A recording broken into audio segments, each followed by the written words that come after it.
Blog Talk Radio.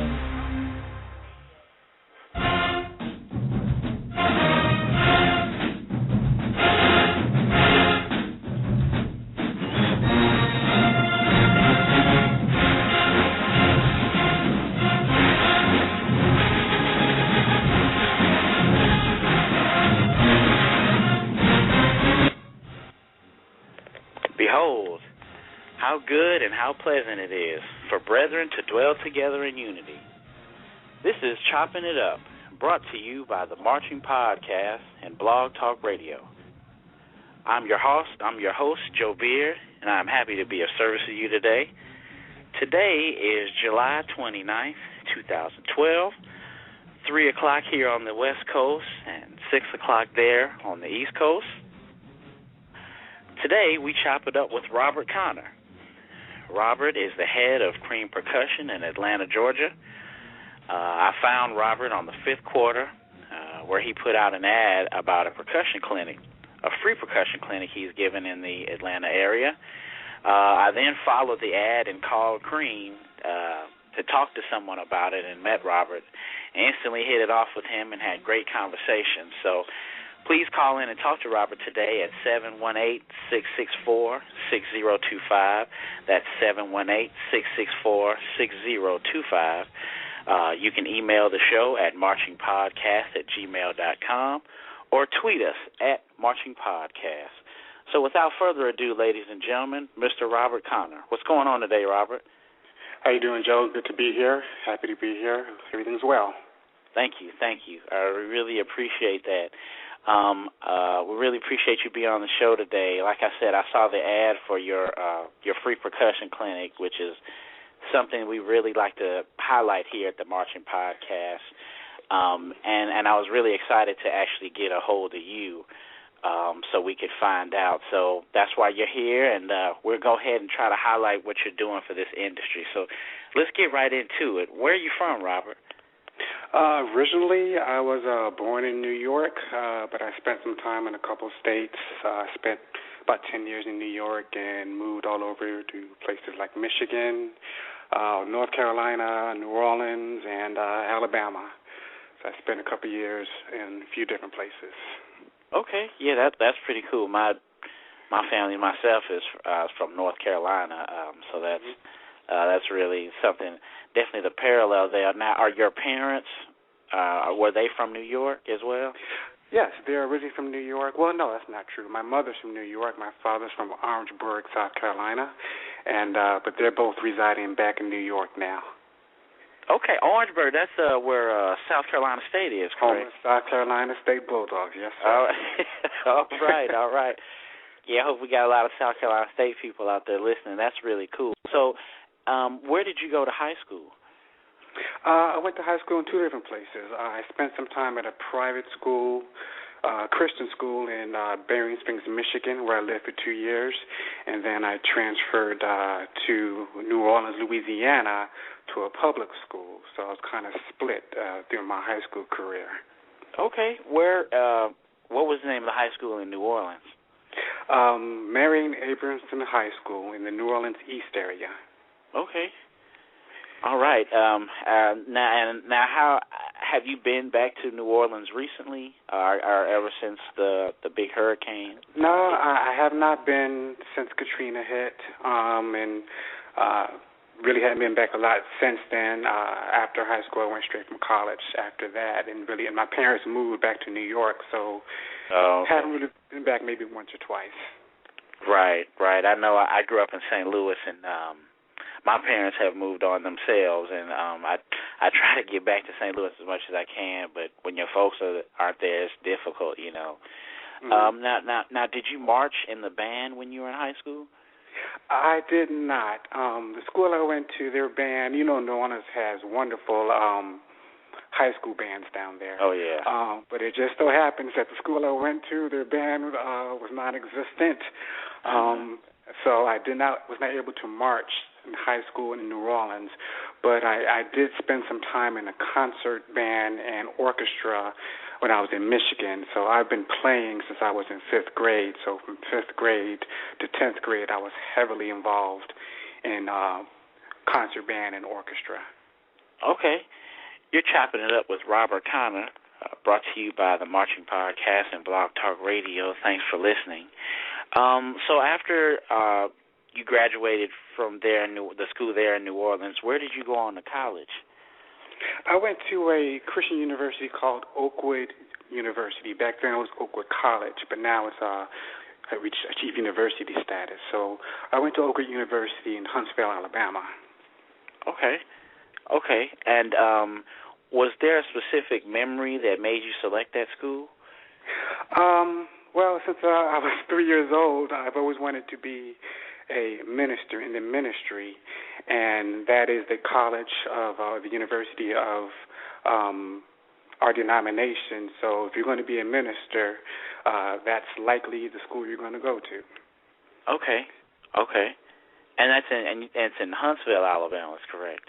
Correct. Okay. Yeah, I was making sure because I thought I heard of a school similar to that, but it is like it's a theological. It's not a seminary, or it is a theological seminary. Oh no, it's a full 4-year university that offers a variety of majors in all sciences and all arts, but it also does have a religion and theology department where you can get your undergrad in religion and theology.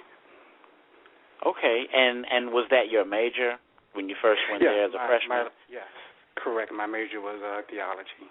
Okay, so you were. That's really interesting that you wanted to be a pastor.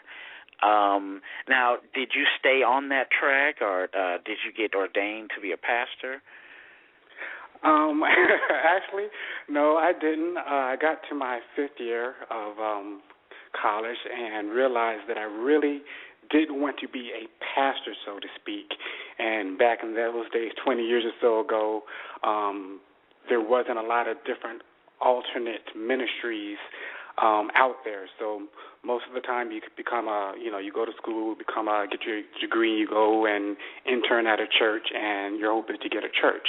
But I realized that was not what I really wanted to do in the ministry as far as being a pastor and a shepherd of a flock and being a pastor of a church. So I opted out of going to seminary and getting my master's, and I decided to move to Atlanta instead and to build a youth center. Wow. So I realized I was still in love with the ministry, but I knew I really enjoyed working with youth, and I did that all of my teenage years and all throughout college working with youth. So I realized that's where I wanted to focus my ministry, was with the youth. Okay, that's really cool. So where do you currently work? Right now I'm self-employed. I'm a software developer, and I do corporate websites and corporate applications for many Fortune 500 companies in the Atlanta area and, of course, outside of the state. So I've been doing that for the past, close to 20, 21 years now, wow. Just working in computers, working in IT. Okay, yeah, well, so that's really cool. You're computers now. I'm a software engineer myself, where I'm a tester. I create certain programs to run through tests and stuff like that. So, did you pick up any certifications, or did you just learn all of the computer things like on your own? Yeah, I've always been a tinkler and fidgeting and messing with the computers since they've been out. Of course, we were around before they came out, so I kind of grew up with the evolution of computers, and I was always interested in it. So I picked up most of, I guess everything out of just books, self-learning. Got a few certifications that have since expired since things are evolving. Mostly it was just self-taught, just buying those fat, thick books from Barnes & Noble and digging in. And, of course, Google is out now, and there's a lot of things on the Internet where you can learn quite a bit. So most of it is just self-learning. That's great, man, because I know myself, it seems, and even maybe just trying to explain something to my parents as far as what I do, having the discipline to stick with that, and then being able to teach yourself, and then being able to be successful, it's definitely something to, you should be commended for. definitely we want, those kids to have that same discipline and structure and their work. So you wanted to definitely reach out to the youth and definitely, build the community.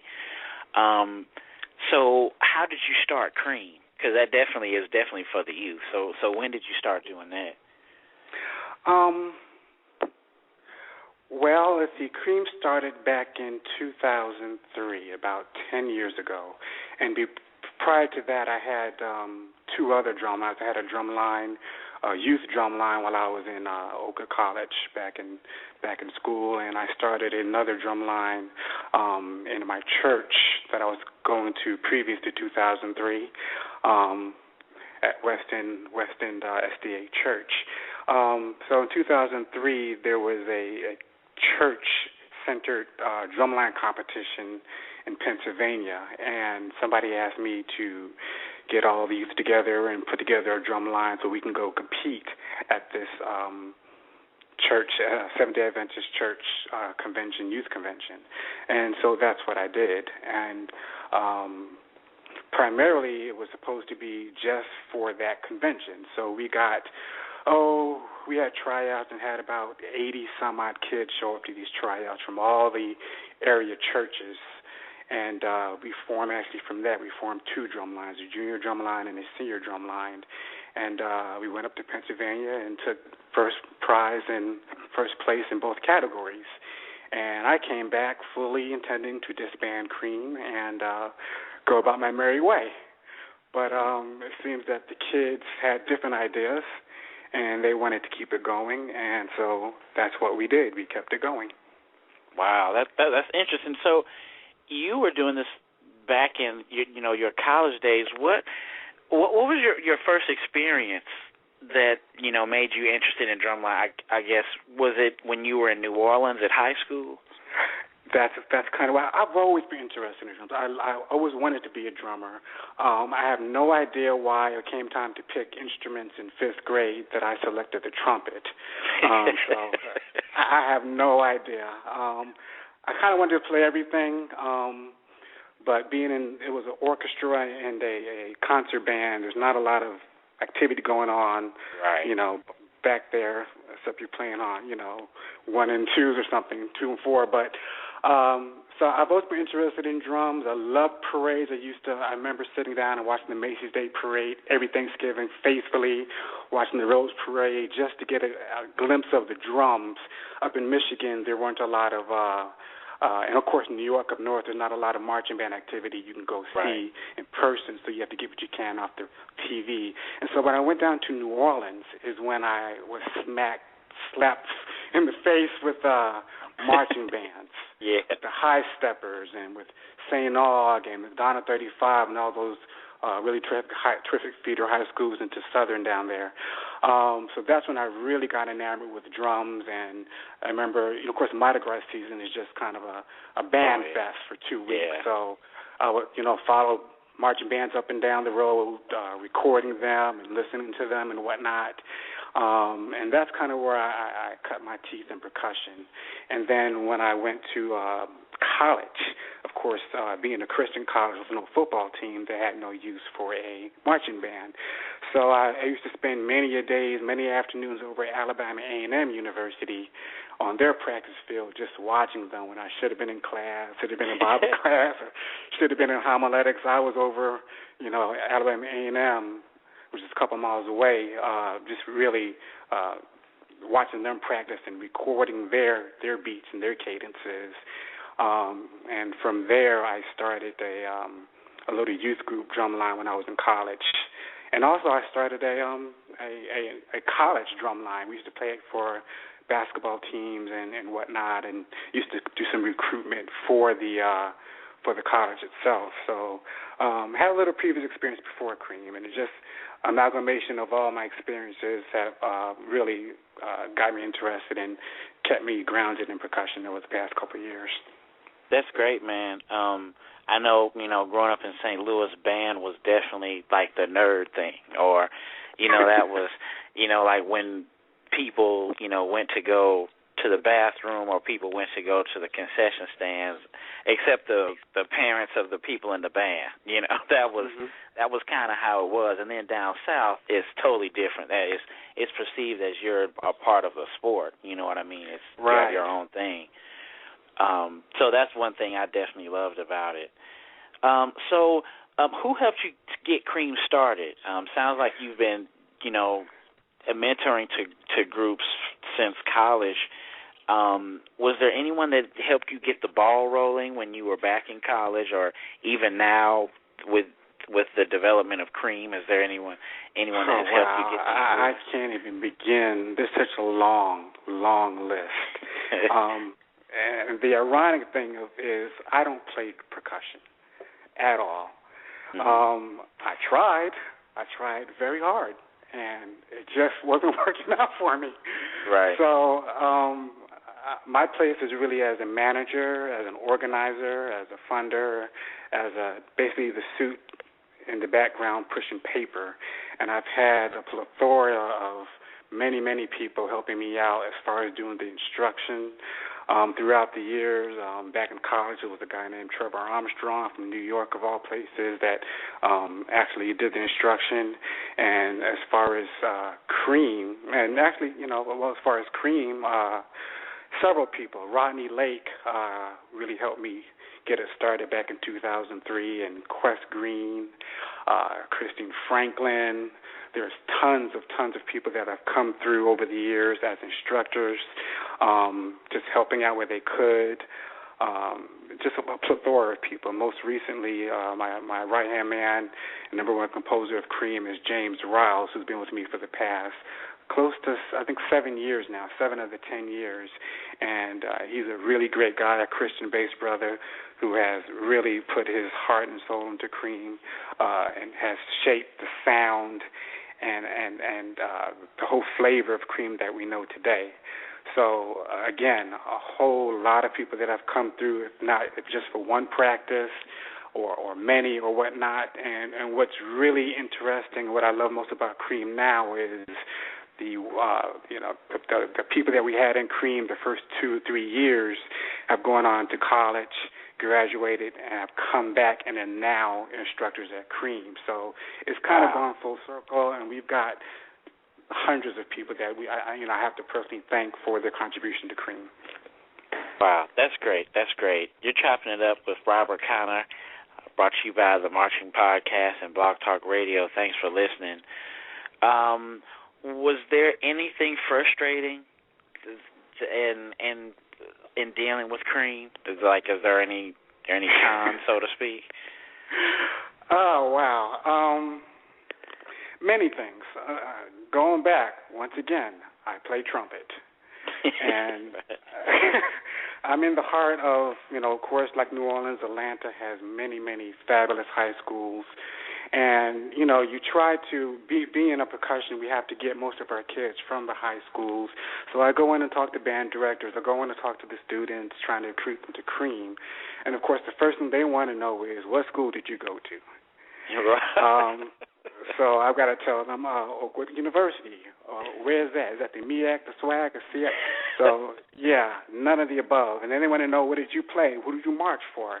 I didn't march. What do you play? I play trumpet. I play saxophone. I play clarinet. Oh, and I get that boo-boo face as far as, you have no business up in here, man. So right. The con is I had no rep the first few years. I had no reputation. Walking into the band room, being asked those questions, they're not going to send their students to me. So the con was it took a long time for Cream to get a positive reputation in Atlanta and the band world in general. And so it took many years. And, of course, we were kind of homegrown out of a church also, so that was another, it could be looked at as a negative. Yeah. So it was just difficult getting roots, getting established, being taken seriously to the point where band directors had begun to send their kids to our program, where band directors began to let us borrow their instruments when needed, when we needed a place to practice, to let us play at their place. And it's really grown to the point where colleges are now coming to us and recruiting from our drum line. So basically, to answer your question, the con was just not being known, and me being the principal figurehead in Cream.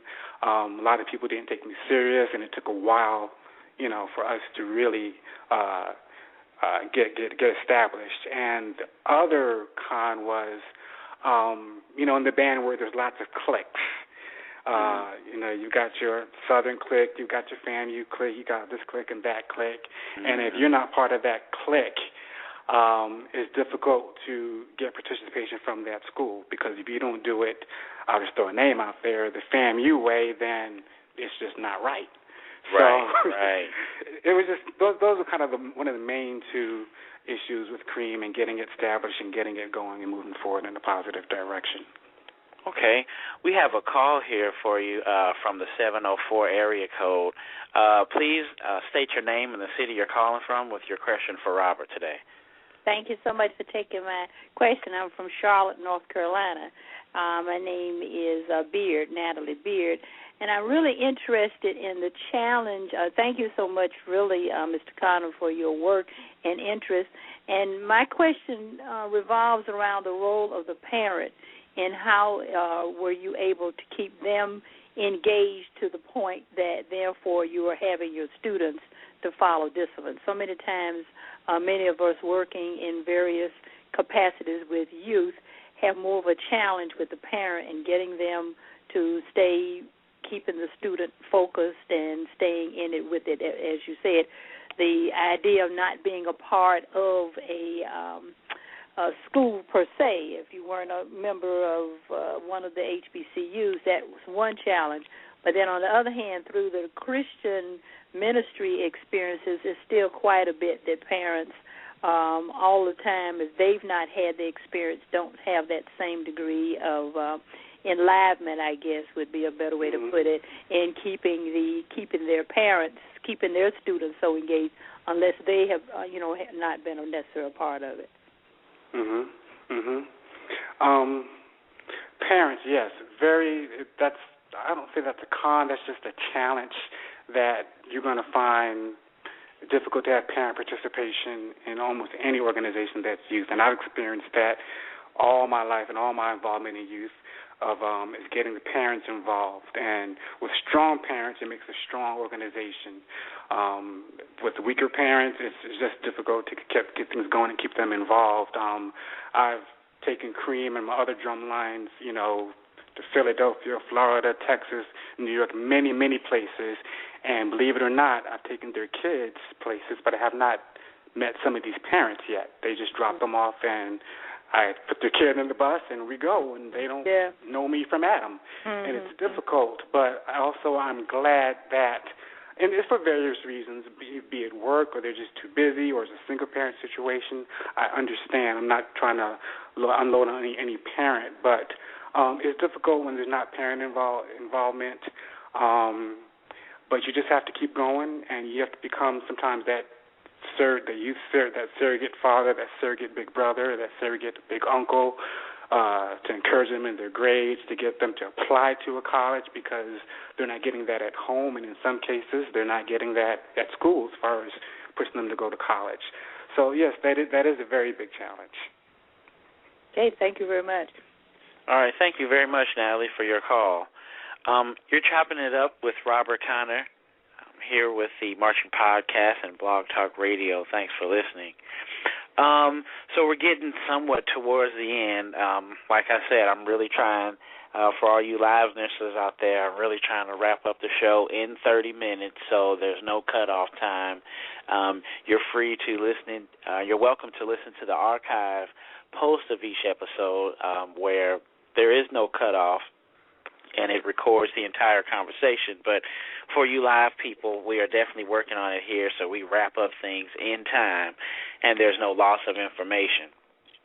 So towards the end here, and I definitely, Robert, I would like to bring you back on. Maybe we can have an actual podcast pre-tape episode of a podcast pre-tape episode about the clinic specifically, so we could get more into that. But I was really happy that you came on the show today. So in conclusion, tell us really fast about past projects you've done with Cream and any future projects that you have on the horizon. I know we talked a little bit about the experience you had with the NBA and the Atlanta Falcons. Yes, with the Atlanta Hawks. The Hawks. It's football season, so yeah. That was a project that was kind of thrown in our lap, or we were blessed upon us by, I think around our third or fourth season. We were the official drumline of the Atlanta Hawks for 3 entire seasons, and I believe cautiously that we were one of the first NBA teams to have a drumline. I think others followed very soon after that. So we were involved to the point where we would have to play for every single game. We would open up for the players, and the players would run through our lines, and as they were being introduced, and we would play for half times. We would play in the stands, and we were doing upwards of 40-some-odd games every season. Wonderful experience, super experience for the kids and for myself. And financially, it was wonderful as well. And that ended after 3 seasons. So that was one of our big projects that we've done. We've played in competitions quite a few places. We go up against quite a few high schools. We also travel around and give seminars and give clinics at churches and other places that invite us. But our main concern is helping the kids to play well. You know, we want them to be able to read music. We want them to be able to play on a college level so that when it comes time to audition, that they will be able to get the scholarships that will enable them to get their education. So I would say our main project and our number one project will be, and our purpose is to help these kids to play at a higher level than what they're playing at and what they're getting at their school, so they can achieve better musical discipline and better overall character discipline as well. Okay, great. And anything that you have on the horizon for Cream? Yes. Right now, Cream is based really for 8th grade to high school and some first or second level of college. We will be starting a elementary school and middle school drumline this fall, so that we can kind of give these kids a head start on their percussion skills, so that they can join Cream, at an earlier age, and also do better in their high school. So we will be starting elementary and a middle school drumline this coming fall. I'm looking forward to that. That's really cool, man. So to wrap up the last thing, do you have any contact information you want to give the listener? We really appreciate your time today. Could you go ahead and give us any information so that we can help, or any other anything that we can do to help, or anyone out there listening, how they can help Cream Percussion? Certainly. Well, first and foremost is our website, www.creampercussion.com. creampercussion.com, and that's one word. You can also reach us on our Facebook fan page, facebook.com, Cream Percussion. Do a search on that. You can follow us on Twitter under Cream Percussion. And personally, you can reach me at my Facebook page, Robert Connor, or you may email me at DC, D's and dog, C's and cat, DC at creampercussion.com. We'd be happy to hear from you. All right, Robert. Well, I really appreciate your time today. Again, and hopefully it looks like we're going to wrap it up in time for all you live listeners. But again, Robert, we really commend you for what you're doing. Really thankful that you're on the show today, and we wish you much success. And I'm sure I'll be in contact with you in the future. Awesome. That's all the time we have on the show today. We always want to thank God first and foremost. We want to thank you, Mr. Connor, and Cream Percussion. We wish you much success. Check out our website at www.themarchingpodcast.com. That's www.themarchingpodcast.com. Like us on Facebook. Follow us on Twitter. Thanks to you for listening, and remember, the eye is a better pupil and more willing than the ear. Advice may be misleading, but examples are always clear. See you next time.